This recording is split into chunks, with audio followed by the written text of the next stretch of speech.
जय हिंद। आज इसमें हम लोग जून महीने करंट अफेयर देखेंगे। अंतर्राष्ट्रीय पहले देख लेते हैं, उसके बाद हम लोग सब्जेक्ट वाइज अलग अलग देखते रहेंगे। अंतर्राष्ट्रीय समसामयिकी जून 2023 का, जून महीने का।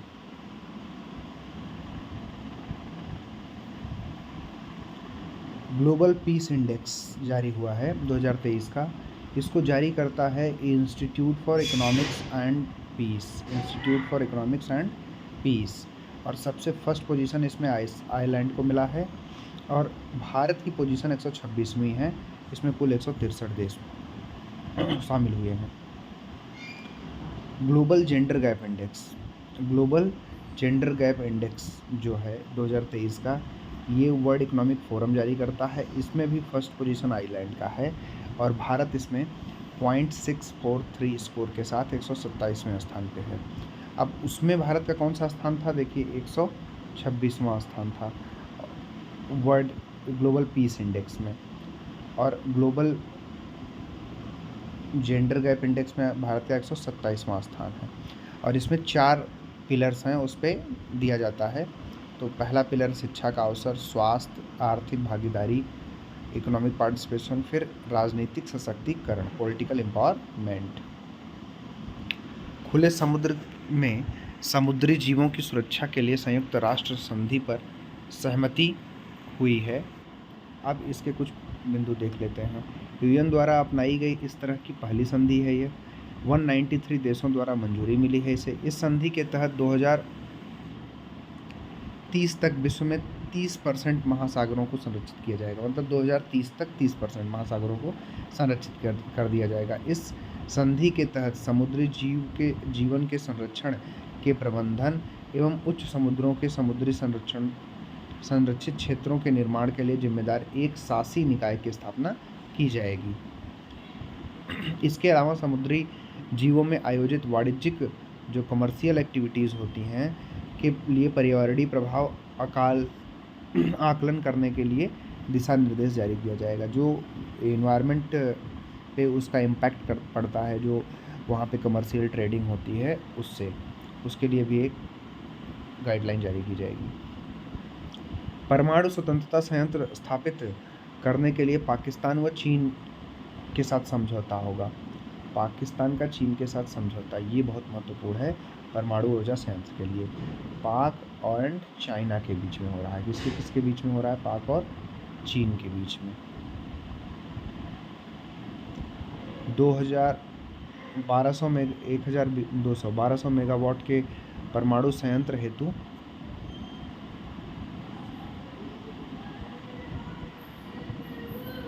4.8 अरब डॉलर समझौता हुआ। संयंत्र का नाम है C5 मतलब चश्मा 5 तथा इसे पंजाब के मयावाली जिले में रखा है। यूनेस्को में फिर से शामिल होगा अमेरिका। ट्रम्प साहब बाहर कर दिए थे। 2011 में फिलिस्तीन को यूक्रेन की सदस्यता दिए जाने पर फिलिस्तीन को यूनेस्को की सदस्यता दिए जाने पर यूनेस्को के लिए विविध सहायता बंद कर दी गई थी। इसके बाद 2017 में ट्रम्प प्रशासन ने स्वयं को पूरी तरह से अलग कर दिया। इससे पहले वर्ष 1984 में यूनेस्को से बाहर होकर 2003 में पुनः शामिल हुआ था। मतलब कि ये यूनेस्को से अंदर बाहर करने का ये पहला मौका नहीं है, अमेरिका का दूसरा मौका है। 84 में गया था, 2003 में वापस आया था। फिर 2011 में जब फिलिस्तीन को सदस्यता दी गई तो फिर फाइनेंस करना बंद कर दिया। 2017 में कोर्ट से अलग हो गया और अब 2023 में फिर से शामिल होगा। अमेरिका व ब्रिटेन ने अटलांटिक घोषणा को अपनाया। अमेरिका और ब्रिटेन ने, किसने अपनाया? अमेरिका और ब्रिटेन ने। गंभीर वैश्विक चुनौतियों से निपटने के लिए समझौता मुख्यतः उभरती औद्योगिकियों के नेतृत्व, कृत्रिम बुद्धिमत्ता, क्वांटम कंप्यूटिंग, जैव प्रौद्योगिकी, आर्थिक सुरक्षा एवं प्रौद्योगिकी संरक्षण पर सहयोग, समावेशी एवं जिम्मेदार डिजिटल परिवर्तन पर साझेदारी, भविष्य की स्वच्छ ऊर्जा अर्थव्यवस्था का निर्माण एवं रक्षा, स्वास्थ्य, सुरक्षा एवं अंतरिक्ष में गठबंधन को मजबूत करने पर आधारित है। सुरक्षा परिषद के 5 नए अस्थायी सदस्य निर्वाचित हुए हैं। अल्जीरिया, गुयाना, कोरिया गणराज्य और सिएरा लियोन और स्लोवेनिया। 5 अन्य अस्थायी सदस्य हैं Ecuador, Japan, Malta, Mozambique, Switzerland. P5 members बता सकते हैं? बिल्कुल, United Kingdom, France, USA, China, Russia. Global liveability index 2023 का, अभी हम लोगों ने 2 इंडेक्स देखा था, ग्लोबल पीस इंडेक्स, उसमें 126वीं पोजीशन आई थी इंडिया की, और फिर ग्लोबल जेंडर गैप 127 आया था, और इसमें ये इकोनॉमिक इंटेलिजेंस यूनिट जारी करता है इसको, इकोनॉमिक पीस वाला, इसको इकोनॉमिक इंटेलिजेंस जारी करता है लिवेबिलिटी इंडेक्स को, और इसमें 173 शहरों में शामिल किए गए, जिसमें शीर्ष में वियना था ऑस्ट्रिया का, और सबसे खराब शहर दमिश्क सीरिया का है। और इसमें भारत के 2 शहर आए हैं, इसमें भारत के शहर लाए गए हैं, दिल्ली, मुंबई एक साथ आए 141वें नंबर पे, चेन्नई 144, अहमदाबाद 147 पे, बेंगलुरु 148 पे। राष्ट्रपति मुर्मू जी का, द्रौपदी मुर्मू मैडम का सूरीनाम व सर्बिया दौरा हुआ है। पदभार ग्रहण करने के बाद राष्ट्रपति की यह पहली विदेश यात्रा है, पहली विदेश यात्रा, इसलिए थोड़ा महत्वपूर्ण हो जाता है। सूरीनाम में भारतीय लोगों के आवागमन के 150 वर्ष पूरे होने पर कार्यक्रम आयोजित किया गया। राष्ट्रपति ने बाबा और माई स्मारक पर श्रद्धांजलि भी अर्पित की। किसी भी भारतीय राष्ट्रपति की सर्बिया की पहली यात्रा थी। राष्ट्रपति ने सर्बिया से इस दशक के अंत तक द्विपक्षीय व्यापार के लिए समझौता 32 करोड़ यूरो से 1 अरब यूरो का लक्ष्य निर्धारित करने पर सहमति व्यक्त कर दी है। प्रधानमंत्री भारत के श्री नरेंद्र मोदी का यूएस व मिस्र का दौरा, यूएसए और मिस्र एक साथ चले गए थे। मोदी जी ने अमेरिकी कांग्रेस के संयुक्त ज्वाइंट सेशन को संबोधित किया था, इसमें उन्होंने वसुधैव कुटुंबकम, वन सन, वन अर्थ, वन ग्रिड तथा कट्टरपंथ व आतंकवाद सहित कई मुद्दों पर को रेखांकित किया। बता दें ये दूसरी बार इन्होंने संबोधन किया है। भारत के पहले नेता हैं जो 2 बार अमेरिकी कांग्रेस को संबोधित किया है। इस दौरान रक्षा, अंतरिक्ष, व्यापार जैसे प्रमुख क्षेत्रों में भारत व अमेरिका के मध्य सहयोग को बढ़ावा देने के लिए भारत में सेमीकंडक्टर प्लांट, रेलवे तकनीकी, ड्रोन, जेट इंजन व स्पेस सेक्टर में करार जैसे कई समझौते हुए हैं। दोनों इंडस एक्स पर सहमत हुए हैं, जिसमें दोनों देशों की यूनिवर्सिटी, स्टार्ट इंडस्ट्री एवं थिंक टैंक शामिल होंगे। आईसेट की शुरुआत की गई है। प्रीडेटर ड्रोन MQ-9 रीपर खरीद पर समझौता हुआ है। कार्यक्रम जिसमें मोदी जी ने भाग लिया। India US skill for the future कार्यक्रम, इंडिया व यूएस भविष्य के लिए कौशल विकास पर कार्यक्रम, भारत अमेरिका हाईटेक हैंडशेक कार्यक्रम। इसके साथ मिस्र भी गए थे। इजिप्ट का देखिए, मिस्र की पहली राजकीय यात्रा थी मोदी जी द्वारा, भारत इकाई के साथ बैठक किया वहाँ पे। मिस्र यात्रा के दौरान प्रधानमंत्री वहाँ की ऐतिहासिक अल हकीम मस्जिद भी गए थे। काहिरा में Heliopolis Commonwealth for grave cemetery का दौरा किया उन्होंने।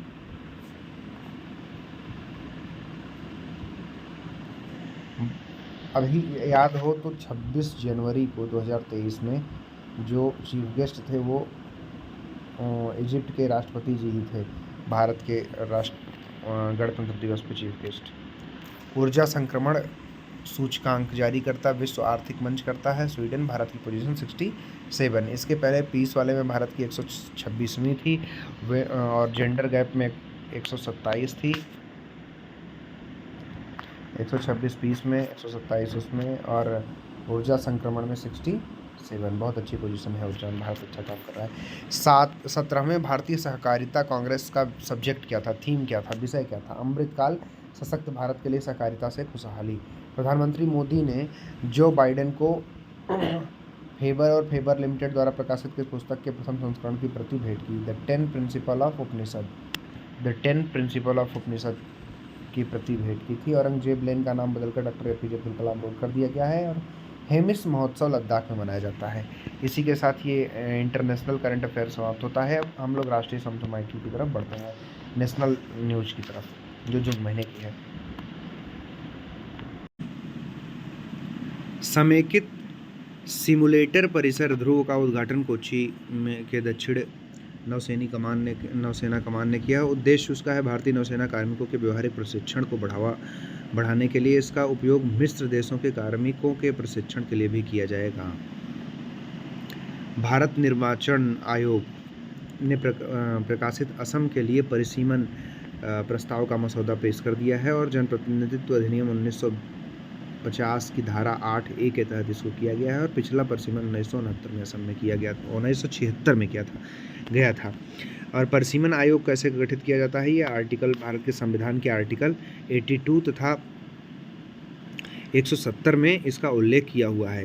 भारत में अब तक 1952, 1962, 1972 तथा 2002 में परिसीमन आयोग गठित किया जा चुका है। भारत में 1952, 62, 72, 2002 में किया जा चुका है और असम में 1976 में किया गया था, अब 2023 में किया गया है। भारत वियतनाम को देगा INS कृपण। अब देखिए INS कृपण किसे देगा? वियतनाम को। वियतनाम को क्या देगा भारत? INS कृपण। तो दोनों तरीके से सवाल पूछा जा सकता है। दोनों देशों के रक्षा मंत्रियों की विशेष रूप से रक्षा उद्योग सहयोग, समुद्री सुरक्षा और बहुराष्ट्रीय सहयोग के क्षेत्र में मौजूद क्षेत्रों को बढ़ाने के सहयोग साधनों की पहचान की गई है। और INS कृपण जो है वो खुखरी श्रेणी मिसाइल कॉर्वेट है जिसे 1991 में नौसेना में शामिल किया गया था। ये आप देख सकते हैं INS कृपण। 5वें राज्य एवं खाद्य सुरक्षा सूची जारी हुई है 5वीं बार, 5th टाइम। भारतीय खाद्य सुरक्षा एवं मानक प्राधिकरण द्वारा जारी किया गया। बड़े राज्यों में केरल शीर्ष पर है जिसका स्कोर 63 है और राजस्थान 8वें स्थान पर है। विगत वर्ष 10वें स्थान पे था, इस बार 8वें स्थान पे है। ये रेखांकित करने वाला तथ्य है। छोटे राज्यों में गोवा तथा यूनियन टेरिटरी में जम्मू एंड कश्मीर शीर्ष पर है। विश्व खाद्य सुरक्षा दिवस 7 जून के अवसर पर जारी किया गया है। ये NIRF रैंकिंग IIT मतलब नेशनल इंस्टीट्यूशनल रैंकिंग फ्रेमवर्क की तरफ से ये जारी किया गया है जिसमें IIT मद्रास को 8th एडिशन में शीर्ष पे रखा गया है। IIT मद्रास लगातार 5वीं बार शीर्ष पर है और Indian institute of sciences Bengaluru second स्थान पर है। फर्स्ट पे IIT मद्रास, सेकंड पे IISc बेंगलुरु। इस बार नई श्रेणी नवाचार, इनोवेशन एवं नए विषय, कृषि एवं संबद्ध क्षेत्र और वास्तुकला एवं नियोजन के विस्तार के साथ यह पोर्टफोलियो 13 श्रेणियों एवं विषयों तक बढ़ गया है। भारत में जेट ईंधन बनाने हेतु समझौता अमेरिकी GE एरोस्पेस तथा भारतीय aerospace company HAL Hindustan aeronautical limited के मध्य समझौता। इस तहत GE एरोस्पेस के F414 इंजन का भारत में सह उत्पादन किया जाएगा। इसके अलावा GE उन्नत मध्यम लड़ाकू विमान MK2 इंजन कार्यक्रम पर भी भारत के साथ सहयोग जारी रखेगा। ओशियन रिंग ऑफ योगा, समुद्र में योग। भारतीय नौसेना द्वारा इसका आयोजन अंतर्राष्ट्रीय योग दिवस 2023 के अवसर पर किया गया जो कि 21 जून को मनाया जाता है, 2015 से मनाया जा रहा है। इसके अंतर्गत भारतीय नौसेना के जहाज़ों ने मित्र देशों के विभिन्न बंदरगाहों का दौरा किया। 19 नौसेना जहाज़ों पर लगभग 3500 नौसैनिकों ने राष्ट्रीय व अंतर्राष्ट्रीय जल सीमाओं में योग के प्रचार प्रसार हेतु 35,000 किलोमीटर से अधिक की यात्रा की। कार्यक्रम में शामिल जहाज कौन कौन से थे? किल्टन, चेन्नई, शिवालिक, सुनैना, त्रिशूल, तरकस, वागीर, सुमित्रा और ब्रह्मपुत्र। साजिद मीर को वैश्विक आतंकवादी घोषित करने के प्रस्ताव को चीन द्वारा वीटो किया गया। साजिद मीर को वीटो कर दिया जो कि आतंकवादी संगठन है। वाई ब्रेक क्या होता है? केंद्र सरकार द्वारा अपने कर्मचारियों को काम से थोड़ा सा समय निकालकर योगा करने की सलाह दी है। इस योग विराम को वाई ब्रेक का नाम दिया गया है। कार्मिक मंत्रालय द्वारा दिशा निर्देश जारी किए गए हैं। मतलब जैसे काम करते करते आप थक गए, 1-2 घंटे काम करते करते, जैसे चाय पीने आदमी बीच में चला जाता है वैसे ही बीच में योगा करने आप जा सकते हैं, ऐसा है। नंदी क्या है? नंदी नई दवा व टीकाकरण प्रणाली के लिए NOC मंजूर पोर्टल है। यह पशु चिकित्सा उत्पाद प्रस्तावों का मूल्यांकन एवं जांच करने के साथ साथ नियामक अनुमोदन प्रक्रिया को सरल बनाएगा। आभा ID, आभा क्या होता है? ये इसका फुल फॉर्म है आयुष्मान भारत हेल्थ अकाउंट। आभा मतलब Ayushman Bharat health account. IRDAI ने भारत में कार्यरत सभी बीमा कंपनियों को भारत के भीतर रहने वाले नागरिकों हेतु आयुष्मान भारत स्वास्थ्य खाता ID बनाने के निर्देश दिए हैं। 14 अंकों की यूनिक आभा ID से नागरिक अपने स्वास्थ्य से जुड़ी सभी जानकारियों को एक्सेस कर सकता है। बालासोर क्यों चर्चा में आया? देखिए, बालासोर उड़ीसा में पड़ता है और 2 जून को एक मालगाड़ी कोरोमंडल एक्सप्रेस और बेंगलुरु हावड़ा एक्सप्रेस के बीच टक्कर हो गई। 200 से अधिक जानें चली गई। बालासोर के पास बहंगा बाजार स्टेशन के पास ये घटना घटित हुई। अमित शाह द्वारा क्रेडाई गार्डन पीपुल पार्क का उद्घाटन किया गया। ये कहाँ किया गया? ये अहमदाबाद में किया गया। गैबन की पहली कृषि सेज परियोजना। यह परियोजना तकनीकी एवं ज्ञान भागीदारी के रूप में सेंचुरियन विश्वविद्यालय के साथ AOM समूह द्वारा कार्यान्वित की जाएगी। कार्यक्रम के प्रथम चरण में 30 किसान एवं उड़ीसा के जगपति जिले के 20 BSc MSc एग्रीकल्चर एवं BTech MTech के छात्र कृषि तकनीकी एवं तकनीकी सलाहकार के रूप में एक साथ यात्रा करेंगे। पुनर्वास महानिदेशालय ने पूर्व सैनिकों के रोजगार सृजन के लिए निजी क्षेत्र की किस संस्था के लिए MOU मैनचेस्टर इडेको इंडिया प्राइवेट लिमिटेड के बीच में किया। दीनदयाल अंत्योदय योजना राष्ट्रीय शहरी आजीविका मिशन ने सुविज्ञ करियर बनाने में महिलाओं के सशक्तिकरण हेतु किस संस्था के साथ सहयोग साझेदारी की संयुक्त राष्ट्र विकास कार्यक्रम UNDP।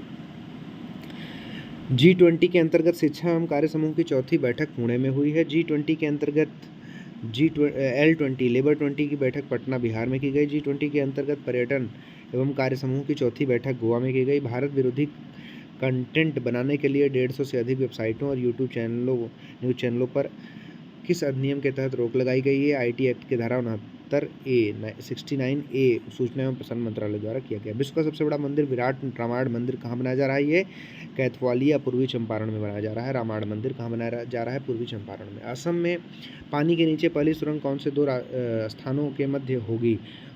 गोहपुर एवं नुमालीगढ़ में। अर्बन 20 मेयर शिखर सम्मेलन की मेजबानी अहमदाबाद कर रहा है। कर्नाटक द्वारा गरीब व मध्य वर्ग के परिवारों को किफ़ायती आवास प्रदान करने हेतु प्रारंभ योजना गृह ज्योति योजना। राइटर्स इंस्टीट्यूट की डिजिटल न्यूज रिपोर्ट 2023 के अनुसार देश का सबसे भरोसेमंद इलेक्ट्रॉनिक मीडिया संगठन DD इंडिया एवं ऑल इंडिया रेडियो है। फसाई हेतु राष्ट्रीय प्रशिक्षण केंद्र का उद्घाटन गाजियाबाद UP में किया गया। UN महासभा द्वारा शहीद हुए शांति सैनिकों के सम्मान में भारत द्वारा लाए प्रस्ताव को स्वीकार किया। एक नई स्मारक दीवार स्थापित करने संबंधी प्रस्ताव। कर्नाटक सरकार ने पूर्ववर्ती सरकार द्वारा पारित किए कानून को रद्द करने का निर्णय लिया। धर्मांतरण विरोधी कानून को बंद किया गया है। मानसून भविष्यवाणी हेतु state art machine learning model किस संस्था द्वारा तैयार किया गया है? IIT दिल्ली द्वारा। G20 के तहत कृषि मंत्रियों की 3 दिवसीय की बैठक कहाँ? हैदराबाद में की गई है। एयर इंडिया द्वारा भारत की पहली महिला हज उड़ान शुरू की गई है। ये कहाँ से कहाँ तक? ये कोझिकोड से जेद्दा तक। महाराष्ट्र मुख्यमंत्री द्वारा अहमदनगर का नाम बदलकर क्या किया गया? अहिल्याबाई देवी होलकर नगर किया गया उसको।